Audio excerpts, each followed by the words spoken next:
Bismillahirrahmanirrahim. Assalamualaikum warahmatullahi wabarakatuh. Rabbi syrah li sadri wa yassir li amri wahlul 'uqdatam min lisani yafqahu qawli. Pertama-tama marilah kita panjatkan puji dan syukur atas kehadirat Allah Subhanahu wa taala, karena atas rahmat dan hidayahnya kita bisa berkumpul di tempat ini guna untuk mempelajari materi garis dan sudut. Salam serta salawat tak lupa pula kita haturkan kepada junjungan kita Nabi besar Muhammad SAW beserta para keluarga, sahabat dan pengikutnya.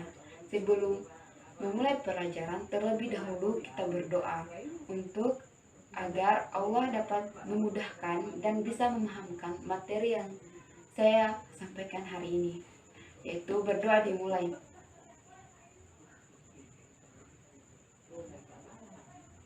Doa selesai. Baiklah, langsung saja pada materi saya, yaitu garis dan sudut. Sebelum melangkah pada materi garis dan sudut, kita pelajari terlebih dahulu konsep dari sebuah titik, yaitu titik, garis, dan bidang. Yang pertama adalah titik.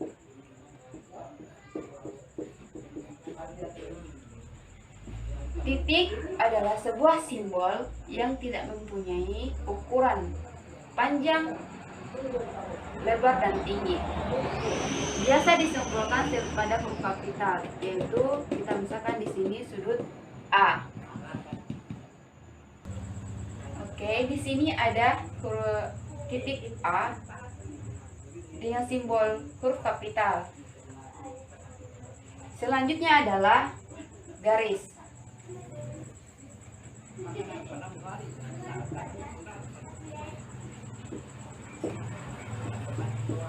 Jika kita buat titik lagi di sini, yaitu titik B, lalu kita hubungkan, terbentuklah sebuah bentuk yang biasa kita sebut sebagai garis. Jadi, atau yang biasa disimbolkan dengan huruf kecil atau M atau garis M. Jadi, garis adalah himpunan atau kumpulan dari beberapa titik yang saling berlawanan sehingga membentuk sebuah garis. Garis, jika dia tidak mempunyai tanda panah disebut sebagai segmen garis atau ruas garis. Jika dia mempunyai arah panah disebut sebagai garis yang tidak mempunyai panjang, artinya bisa sampai tak terhingga. Jika saya hapus dan mempunyai pangkal pada titik A, sedangkan titik B berada di sini, ini disebut sebagai sinar garis. Selanjutnya adalah bidang.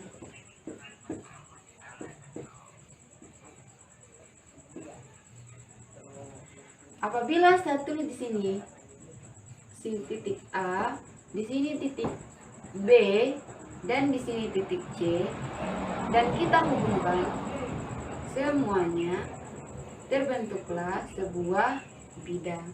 Jadi, bidang ini adalah sebuah himpunan atau kumpulan dari minimal 3 buah titik dan 3 buah ruas. Disebut sebagai bidang 2 dimensi. Bagaimana hubungan antara sebuah titik, garis, dan bidang? Yang pertama, hubungannya adalah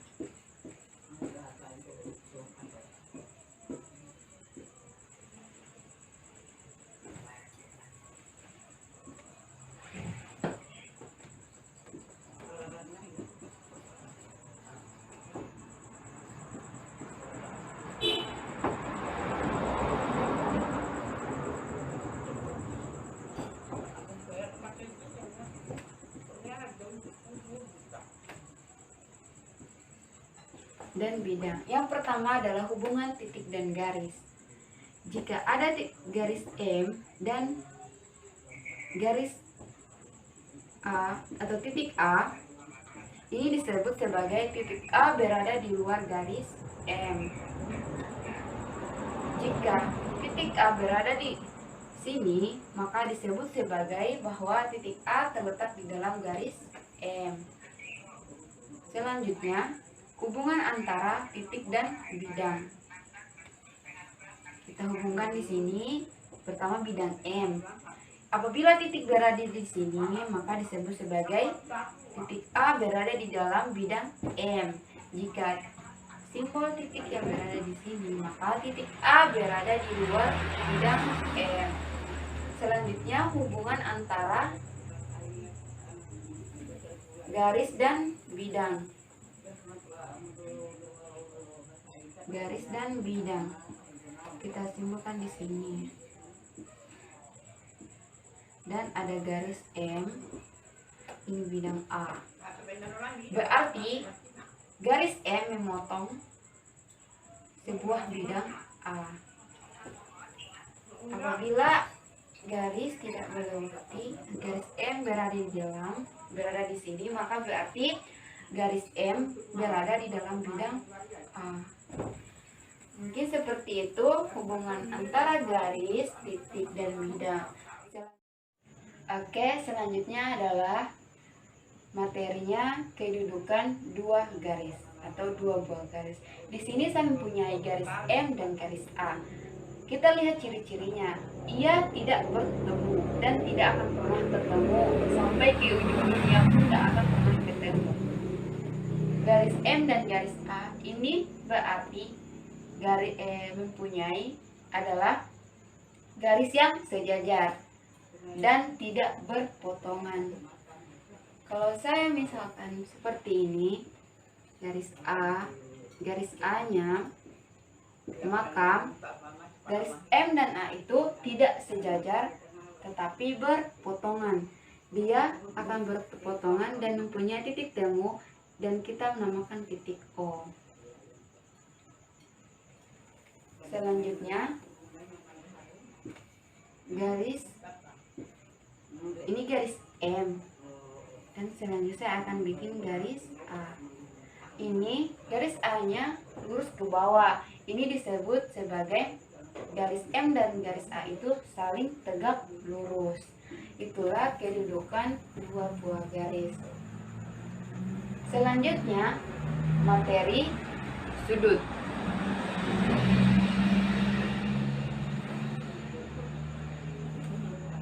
Kita misalkan di sini ada titik, 3 buah titik. Ini titik A dan titik B. Mereka bertemu pada titik O. Dan ada sebuah ruang di sini. Kita misalkan alfa. Inilah yang disebut di dalam ruangan alfa, inilah yang disebut sebagai sudut. Jadi sudut adalah ruangan yang terbentuk dari 3 buah titik dan 2 garis. Selanjutnya, jenis-jenis sudut. Yang pertama adalah ini sudut, ini garis B, sini alfa. Ini disebut sebagai sudut lancip karena besar alfanya sama dengan kurang dari 90 derajat. Ini yang disebut sebagai sudut lancip. Selanjutnya adalah garis B-nya.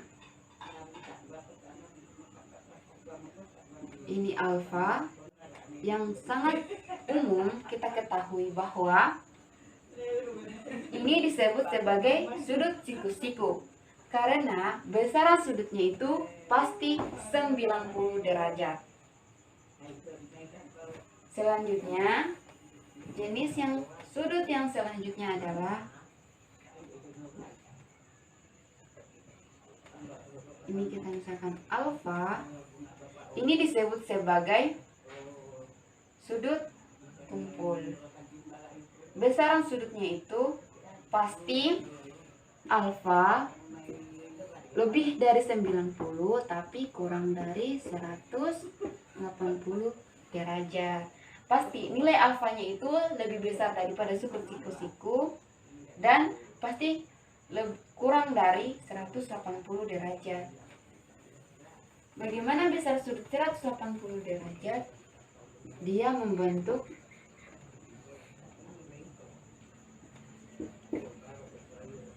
setengah lingkaran. Inilah sudut alfa itu sebesar 180 derajat. Dia membentuk seperti sebuah setengah lingkaran. Selanjutnya adalah kita misalkan di sini. Jenis yang selanjutnya yaitu sudut refleks. Bagaimana biasanya sudut refleks? Sudut refleks itu besarnya adalah alfanya itu lebih dari 180 derajat tetapi kurang dari 360 derajat. Ini yang disebut sebagai sudut refleks. Selanjutnya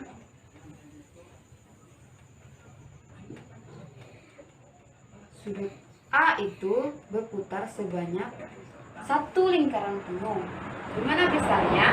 Besarnya yaitu 360 derajat. Ini disebut sebagai sudut satu putaran penuh. Selanjutnya, kita akan memahami sebuah konsep hubungan antara dua garis dan yang dipotong oleh satu garis transversal. Oke, selanjutnya pada materi yaitu hubungan antara dua garis yang dipotong oleh garis transversal atau garis transversal P. Di sini saya mempunyai beberapa model, yaitu model X, model F, model Z, dan model C. Yang pertama saya akan gunakan adalah model X. Model X ini berfungsi untuk mengetahui sudut-sudut yang saling bertolak belakang.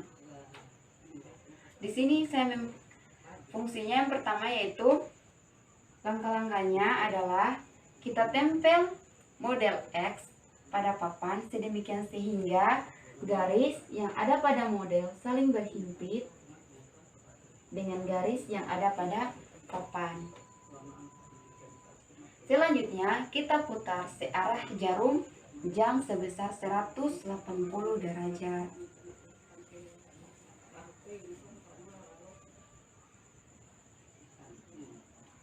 Sedemikian sehingga garis yang ada pada model saling berhimpit dengan garis yang ada pada papan. Kita lihat di sini bahwa sudut H1 saling bertolak belakang dengan sudut H4 dan sudut H2 saling bertolak belakang dengan sudut H3. Artinya, sudut yang saling bertolak belakang antara sudut H1 dan sudut H4 itu mempunyai besaran sudut yang sama. Selanjutnya adalah model F. Model F berfungsi untuk mengetahui sudut-sudut yang saling sehadap. Langkah pertama adalah kita tempelkan model yang ada pada papan, yang pada papan sedemikian sehingga garis yang ada pada model berhimpit dengan garis yang ada pada papan. Selanjutnya, di sini saya mempunyai sudut H0, H bintang, H strip dan H00 dan G0, G bintang, G00 dan G strip. Langkah kedua yaitu kita arahkan ke atas demikian sehingga garis yang ada pada model saling berhimpit dengan garis yang ada pada papan. Kita ketahui di sini bahwa sudut G0 menempati sudut H0 dan sudut G bintang menempati sudut H bintang dan sudut G00 menempati sudut G H00 dan sudut H strip menempati sudut H strip.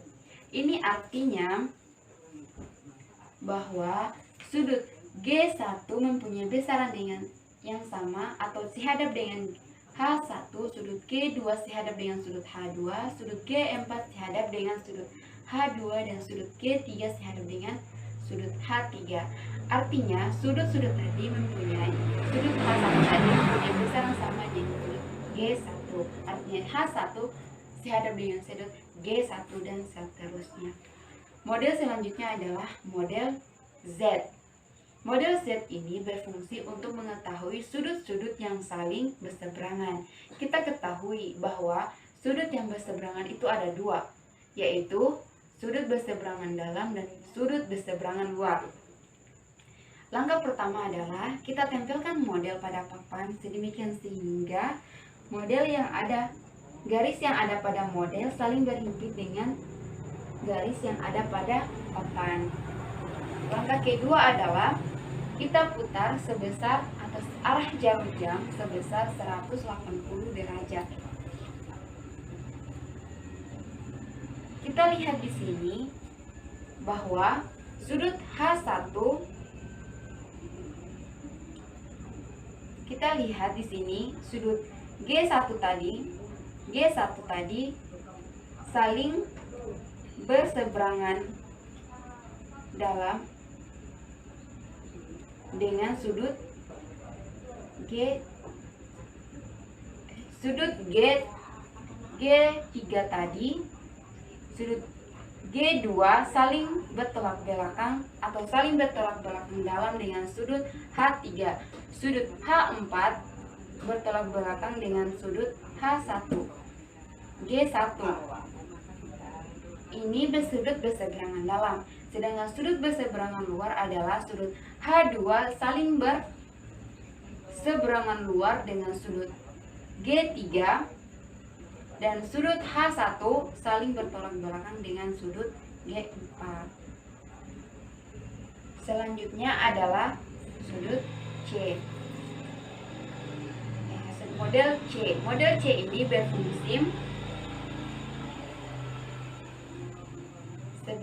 berfungsi yaitu untuk mengetahui sudut dalam sepihak dan sudut luar sepihak. Lengkapnya sama, yaitu tempelkan model pada papan sedemikian sehingga garis yang ada pada model saling berhimpit dengan garis yang ada pada papan. Kita lihat di sini ada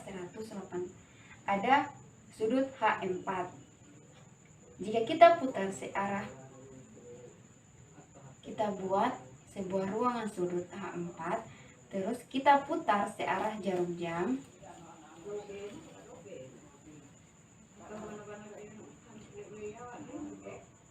Kita lihat bahwa di sini besar sudut H4 dan sudut H1 itu dia 180 derajat dan dia sudut dalam sepihak.